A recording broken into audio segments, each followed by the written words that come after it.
కథ, screen play, దర్శకత్వం అన్నీ పాపే. మొదట్లో నేనే పెద్ద గోల్డ్, నాకు గోల్డ్ స్మగ్లింగ్ గురించి ఏమీ తెలియదని బుకాయించింది. కానీ ఇప్పుడు బయటకొస్తున్న విషయాలు చూస్తుంటే రణ్యారావు ప్లానింగ్, స్మగ్లింగ్ ఎంత పర్ఫెక్ట్గా ఉంటుందో అర్థమవుతుంది. బంగారం అక్రమ రవాణా కోసం దుబాయ్లో ఏకంగా ఓ కంపెనీని పెట్టేశారంటే ఎంత పక్కాగా గోల్డ్ స్మగ్లింగ్కి ప్లాన్ చేశారో అర్థమవుతోంది. ఇంతేనా? రణ్యారావు కేసులో ఇలాంటి దిమ్మ తిరిగిపోయే విషయాలు చాలానే ఉన్నాయి.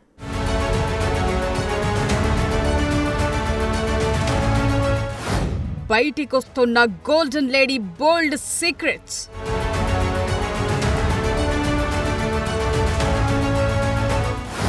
రణ్యారావు కేసులో మైండ్ బ్లాంక్ అయ్యే విషయాలు.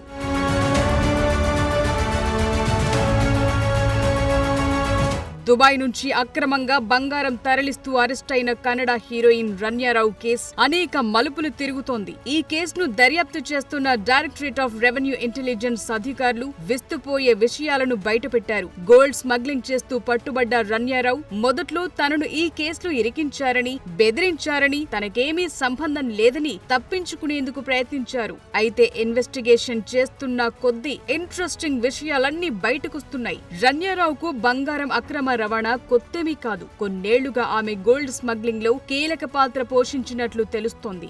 డిఆర్ఏఐ దర్యాప్తులో దిమ్మ తిరిగే విషయాలన్నీ బయటకొస్తున్నాయి.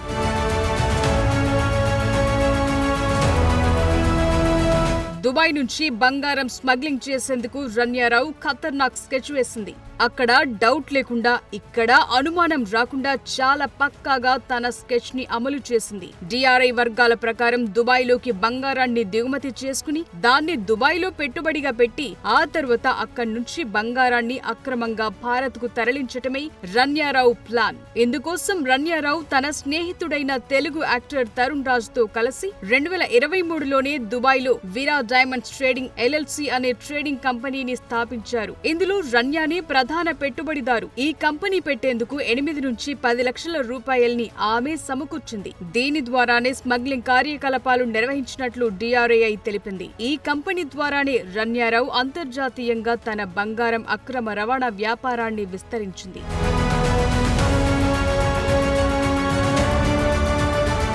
గోల్డ్ స్మగ్లింగ్ కేసులో రణ్యారావు తనకేమీ తెలియదని, తాను అమాయకురాలనని తప్పించుకునేందుకు ప్రయత్నం చేసింది. కానీ డిఆర్ఐ దర్యాప్తులో బంగారం అక్రమ రవాణాతో కొన్నేళ్లుగా ఆమెకున్న సంబంధం బయటపడింది. నటుడు తరుణ్ రాజ్ కొండూరుతో కాలేజ్ నుంచి ఉన్న పరిచయమే 2023లో వాళ్ళిద్దరూ వ్యాపార భాగస్వాములుగా మారేందుకు దారితీసింది. అలా 50-50 వాటాదారులుగా ఇద్దరూ కలిసి దుబాయ్లో విరా డైమండ్స్ వ్యాపార సంస్థని ప్రారంభించారు. ఈ గోల్డ్ స్మగ్లింగ్ కేసులో నంబర్ 2గా ఉన్న తరుణ్ రాజ్ రణ్యారావు తరపున గోల్డ్ స్మగ్లింగ్ వ్యవహారాలన్నీ చక్కబెట్టే వర్కింగ్ పార్ట్నర్. తన కుటుంబానికి ఉన్న పలుకుబడి, సంబంధాలను ఉపయోగించి రణ్యారావు తన గోల్డ్ స్మగ్లింగ్ బిజినెస్ ని అంతర్జాతీయ స్థాయికి విస్తరించింది. వీరికి బ్యాంకాక్, జెనీవా, గల్ఫ్ దేశాల్లోని ప్రముఖ బంగారు వ్యాపారవేత్తలతో బలమైన సంబంధాలున్నాయని గుర్తించారు. హోల్సేల్ గోల్డ్ సప్లయర్ల నుంచి బంగారు కడ్డీలు కొనుగోలు చేసి దుబాయ్ ఖాతాల ద్వారా విదేశీ కరెన్సీల్లో డబ్బులు చెల్లించేవారు. మరిన్ని విషయాలు తెలుసుకునేందుకు దుబాయ్ బ్యాంక్ ఖాతాల ద్వారా రణ్యారావు చేసిన విదేశీ లావాదేవీలు, కస్టమ్స్ డిక్లరేషన్లను డిఆర్ఐ అధికారులు పరిశీలిస్తున్నారు.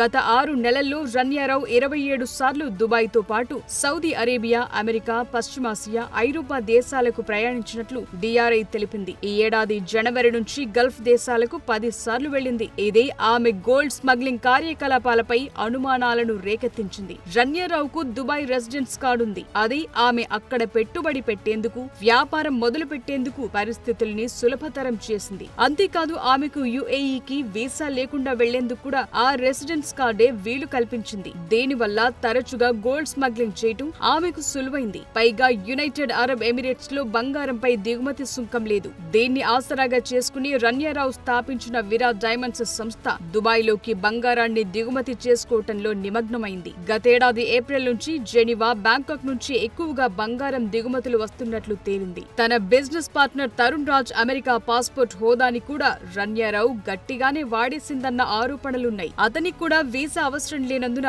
రన్య దుబాయ్ కస్టమ్స్ లో అతని పేరు మీద గోల్డ్ కన్సైన్మెంట్లను క్లియర్ చేసేది. అంతేకాదు తరుణ్ రాజ్ దుబాయ్ వచ్చేందుకు అవసరమైన ఫ్లైట్ టికెట్లు, హోటల్ రూమ్లు కూడా రన్యారావే బుక్ చేసేది.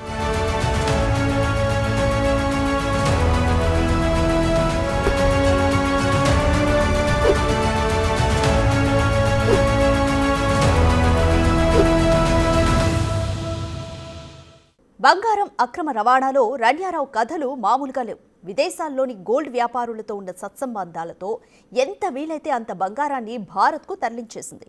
దుబాయ్కి ట్రిప్పుల మీద ట్రిప్పులు వేస్తూ కేజీల మీద కేజీల గోల్డ్ని దించేసింది, అమ్మేసింది, కోట్లు కూడా పెట్టింది.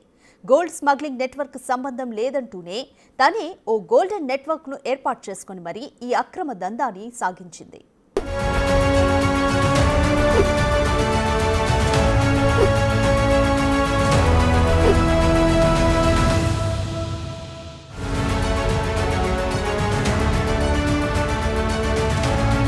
గోల్డ్ స్మగ్లింగ్ రాకెట్లు మరో భారీ ఆర్థిక మోసం కూడా బయటపడింది. దుబాయ్ సెల్లర్ బంగారాన్ని డెలివరీ చేయడంలో ఫెయిల్ అవడంతో రన్యారావుకు చెందిన వీరా డైమండ్ సంస్థకు 1,70,00,000 నష్టం వాటిల్లింది. అప్పుడు రన్యారావు ఇండియా నుంచి హవాలా ద్వారా దుబాయ్కి డబ్బులు చెల్లించేసింది. దుబాయ్లో గోల్డ్ అమ్ముతానని చెబుతూనే రికార్డు స్థాయిలో ఇండియాలోని బంగారాన్ని అక్రమంగా తరలించేసింది రన్య. 2024లో ఆమె కనీసం 27 సార్లు దుబాయ్ టు ఇండియా ట్రిప్పులు వేసింది. ప్రతిసారి ఆమె కస్టమ్స్ కి తెలియకుండానే గోల్డ్ ని అక్రమంగా తెచ్చిందని చెబుతున్నారు. రన్యారావు నివాసం నుండి డిఆర్ఐ కీలక పత్రాల్ని స్వాధీనం చేసుకుంది. వాటిలో గత నవంబర్ 13, డిసెంబర్ 20 తేదీల్లో దుబాయ్ నుంచి వచ్చిన 2 కస్టమ్స్ డిక్లరేషన్లున్నాయి. ఈ పత్రాలపై వీరా డైమండ్స్ జెనీవాకు బంగారాన్ని ఎగుమతి చేస్తున్నట్లుగా ఉంది. కానీ జెనీవాకు వీళ్ళ దగ్గర నుంచి ఒక్కసారి కూడా బంగారం వెళ్లినట్లుగా లేదని తేలింది.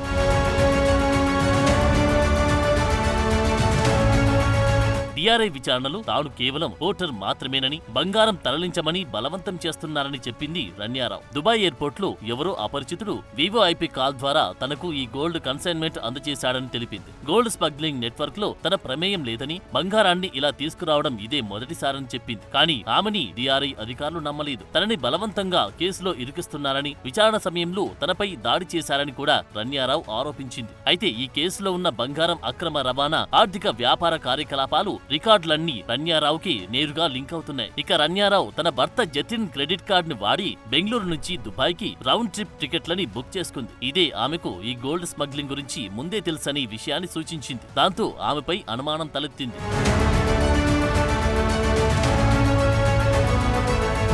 బంగారం అక్రమ రవాణాలో రన్యారావు భర్త జతిన్ ప్రమేయం కూడా ఉందని అనుమానంతో డిఆర్ఐ అధికారులు అతని వ్యాపారాలకు సంబంధించిన 9 ప్రదేశాలను సోదా చేశారు. తర్వాత అతను తనని అరెస్టు చేయకుండా హైకోర్టు నుంచి మధ్యంతర ఉత్తర్వులు తెచ్చుకున్నాడు. తర్వాత రన్యారావి యూట్యూబ్ వీడియోల ద్వారా బంగారాన్ని ఎలా దాచి తీసుకురావాలో నేర్చుకున్నాను అని తెలిపింది. రన్యారావు దుబాయ్ నుంచి అక్రమంగా తెచ్చిన బంగారాన్ని ఎయిర్పోర్ట్ నుంచి ఎలాంటి అవాంతరాలు లేకుండా తరలించే విషయంలో ఆమె సవతి తండ్రి సీనియర్ ఐపీఎస్ అధికారి కె రామచంద్రరావు పాత్ర ఉందనే ఆరోపణలతో ఆయన్ని కూడా ప్రశ్నించే అవకాశం ఉంది. ఈ కేసులో ఆయన పేరు కూడా రావడంతో కర్ణాటక ప్రభుత్వం ఆయన్ని తప్పనిసరి రిలీవ్ పై వెళ్లమని కోరింది.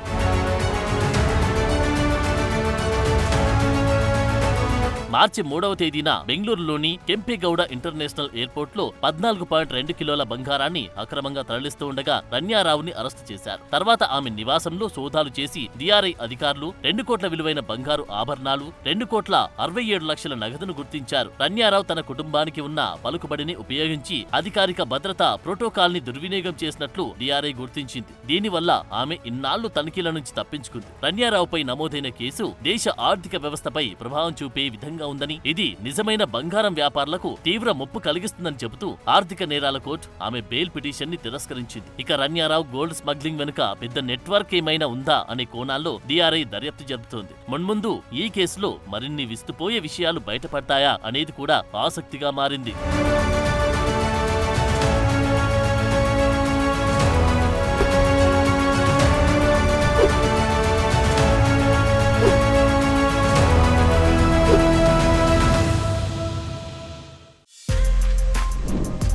For more videos like this, subscribe Big TV channel.